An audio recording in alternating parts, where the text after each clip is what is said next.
Good morning students. Today we are going to start our new topic in class 7th of social science, that is administration and life of the people during the Sultanate period. ठीक है, हमने अभी तक क्या पढ़ा था, हमने पिछली क्लास में क्या डिस्कस करा था कि किस तरह की लाइफ मुग़ल पीरियड में होती थी और किस तरह का एडमिनिस्ट्रेशन सिस्टम था मुग़ल पीरियड में.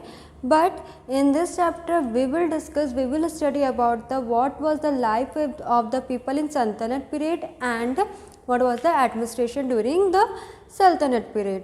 So let us start our chapter. During the 320 years of the Sultanate rule, the Muslim brought many changes in the administration per their traditionals and needs. Likewise, many changes came about in the Indian society and culture, language, literature, architecture, religion, etc. after coming contact with the Muslim.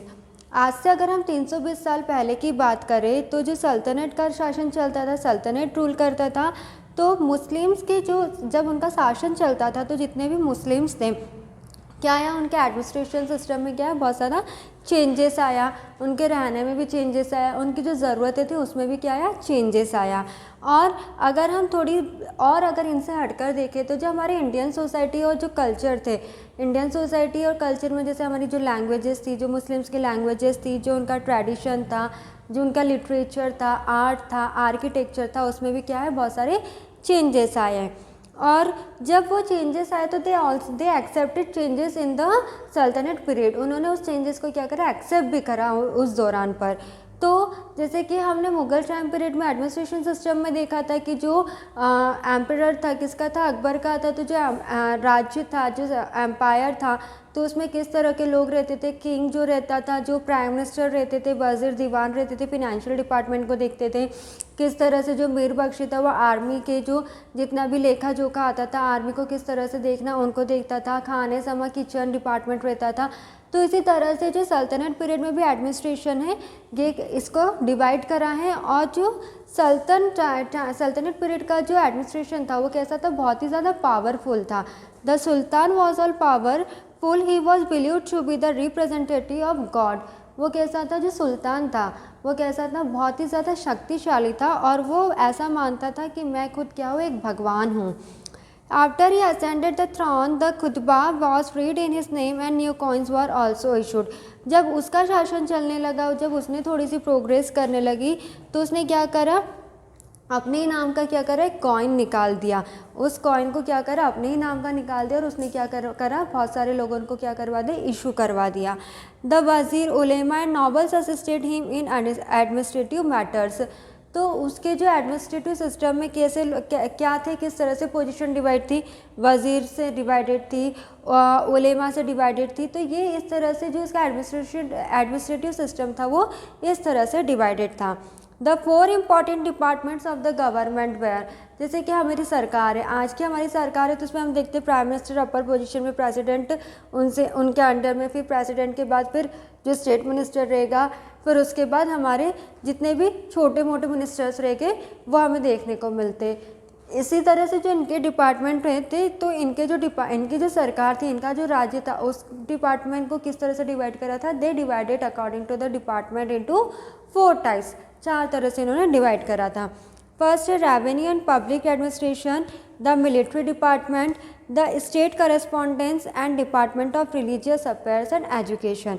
मतलब कि पहला था revenue and public administration. Revenue and public administration क्या था, जो कि जितने भी पब्लिक से रिलेटेड कुछ भी सिस्टम चलाना, पब्लिक से रिलेटेड जितना भी एडमिनिस्ट्रेशन सेटअप करना हो तो उसका एक डिपार्टमेंट था. मिलिट्री डिपार्टमेंट, जैसे कि हमने मुग़ल पीरियड में देखा था कि जो मीर बख्शी होता है वो कौन से डिपार्टमेंट को चलाता, आर्मी डिपार्टमेंट को चलाता. उसी तरह से इसमें भी एक मिलिट्री डिपार्टमेंट बनाया गया था.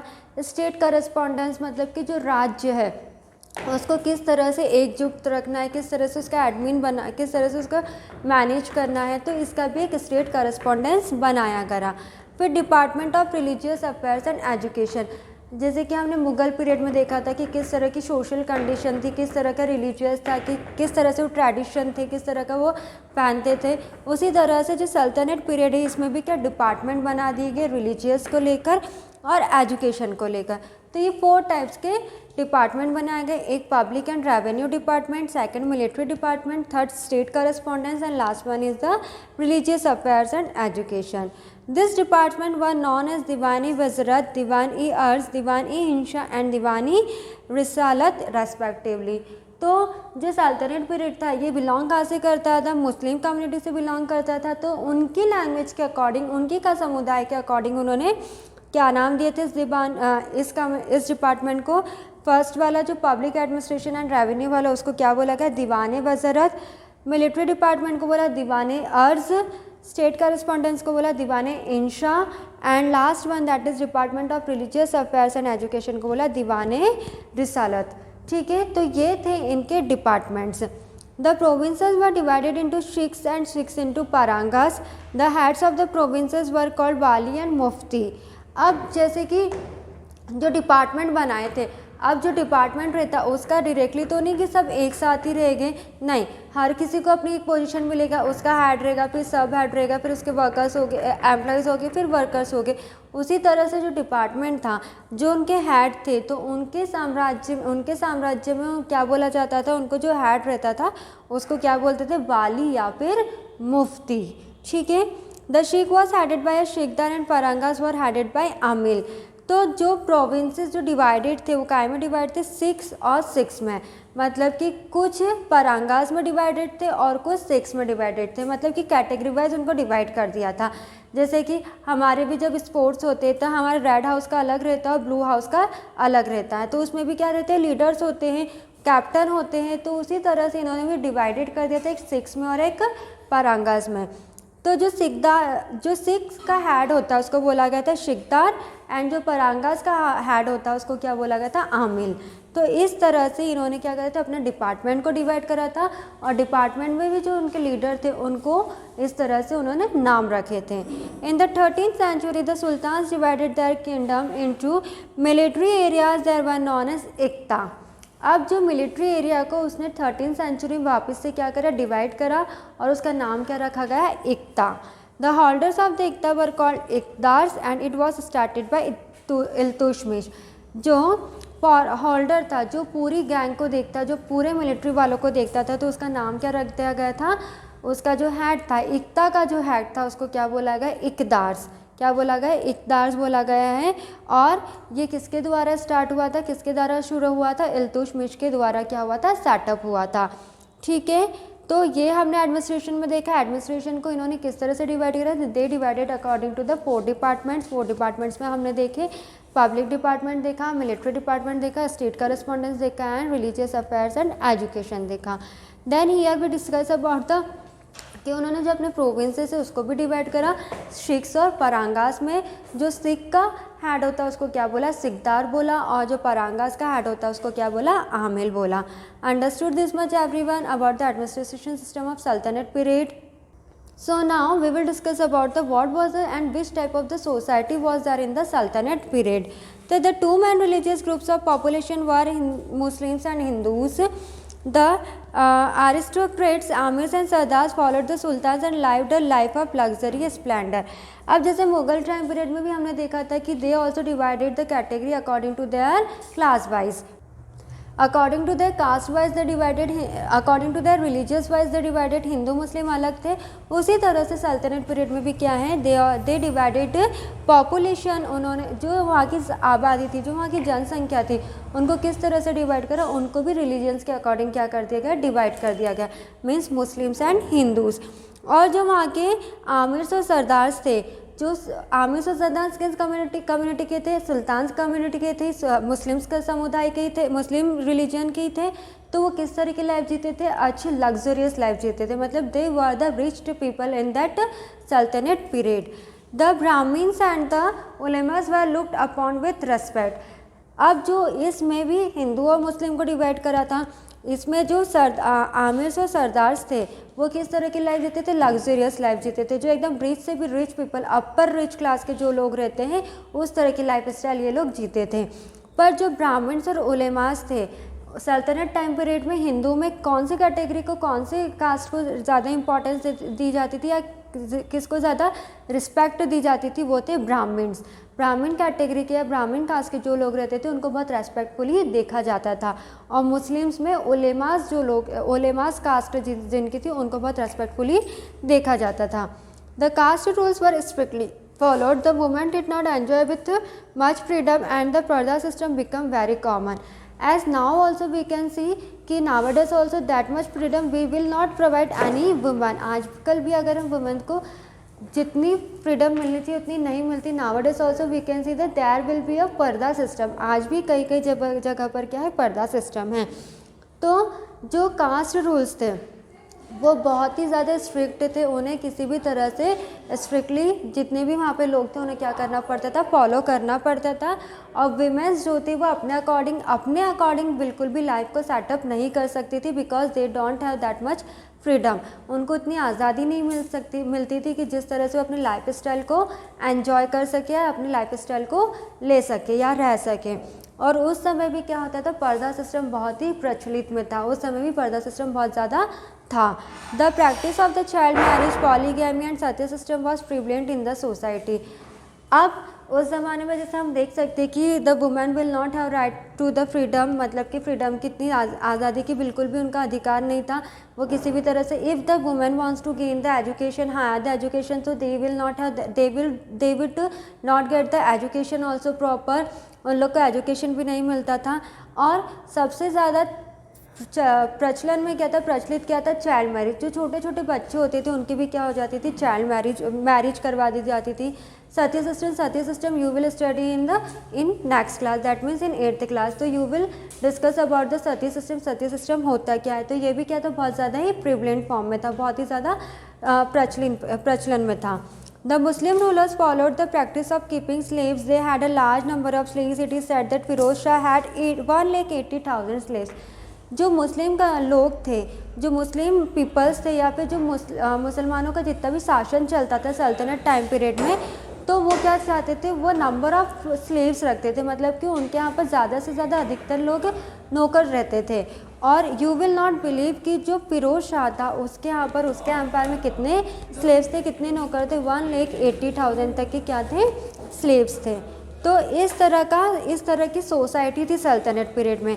किस तरह की सोसाइटी थी कि जो रिलीजन वाइज क्या कर दिया गया था, इन लोग को डिवाइड कर दिया गया था, हिंदू एंड मुस्लिम को। दैन जो रेस्पेक्टफुली और जो इम्पोर्टेंस कौन सी रिलीजियस को दिया जाता था, ब्राह्मण्स और उलेमास को दिया जाता था। कास्ट रूल्स कैसे थे, बहुत ज़्यादा स्ट्रिक्ट थे। The women would not getting the much freedom as comparison to the man. और पर्दा सिस्टम भी कैसा था, बहुत ज़्यादा ही कॉमन था। और उस समय में चाइल्ड मैरिज भी बहुत प्रिवलेंट थी, सती सिस्टम भी बहुत प्रिवलेंट था। और जो मुस्लिम के लोग रहते थे वो स्लेव्स बहुत ज़्यादा रखते थे अपने घर बार को चलाने के लिए या फिर अपने शासन को चलाने के लिए। वो स्लेव्स, नौकर चाकर बहुत ज़्यादा रखते थे। उनका ऐसा मानना होता था कि जितने हम नौकर चाकर रखेंगे उतना हमारा राज्य क्या होगा, बढ़ेगा। तो इस तरह का जो सोसाइटी थी, इस तरह की जो समाज थी सल्तनत टाइम पीरियड में हमें देखने को मिली थी ना। अब जैसे कि हमने देखा था कि मुगल टाइम पीरियड में किस तरह की सोशल कंडीशन थी, then we discuss about the what was the economic condition in the Mughal time period. तो उसी तरह से किस तरह की इकोनॉमिक कंडीशन थी सल्तनत पीरियड में। तो सबको पता है कि now also agriculture is the occupation of our country. आज भी अगर हम देखें तो जो हमारा इकोनॉमिक डेवलपमेंट होता है वो किसकी वजह से होता है, एग्रीकल्चर से ही होता है। क्योंकि इंडिया को क्या बोला गया, कृषि प्रधान देश बोला गया। तो ये हमारे 12th, 13, 14, 15, 16 सेंचुरी से ये हैं कि एग्रीकल्चर क्या था, इम्पॉर्टेंट सोर्स था इकोनॉमी का, प्रॉस्पेरिटी का। और मेन ऑक्यूपेशन क्या था पीपल का, एग्रीकल्चर ही था। ठीक है, तो हम ये कह सकते हैं कि agriculture was the most important occupation in the sultanate period also. Trade flourish in cities, Broach, Khambhat, Multan, Lakhnauti, Sonargaon etcetera were important cities and ports.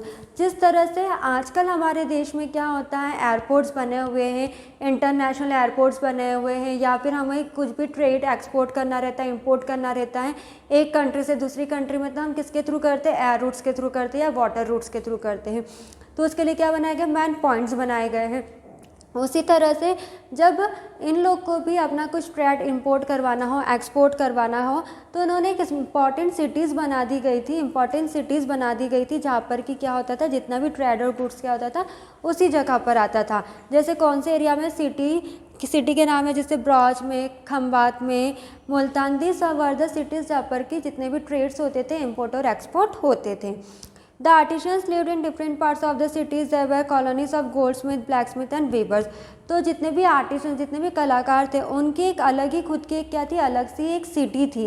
मतलब कि वहाँ पर एक सिटी में अलग ही तरह के क्या रहते थे, कलाकार लोग रहते थे, जो कि क्या करते थे, कोई सुनार का काम कर रहा है, कोई बुनाई का काम कर रहा है, कोई पेंटिंग का काम कर रहा है। इस तरह से क्या होता था, उनकी एक तरह से अलग सी सिटी थी।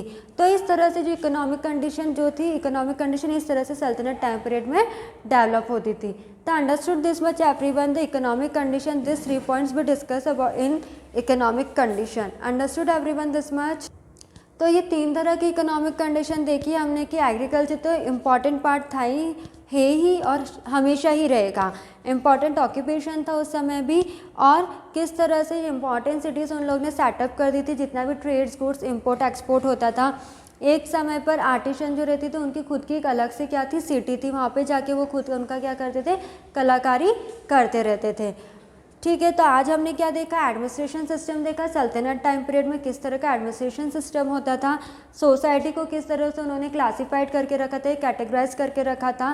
Then we discuss about the economic condition. इसमें हमने सिर्फ 3 ही पॉइंट्स कवर करे इकोनॉमिक कंडीशन के। Rest of the part and rest of the things we will study in our next class. Thank you.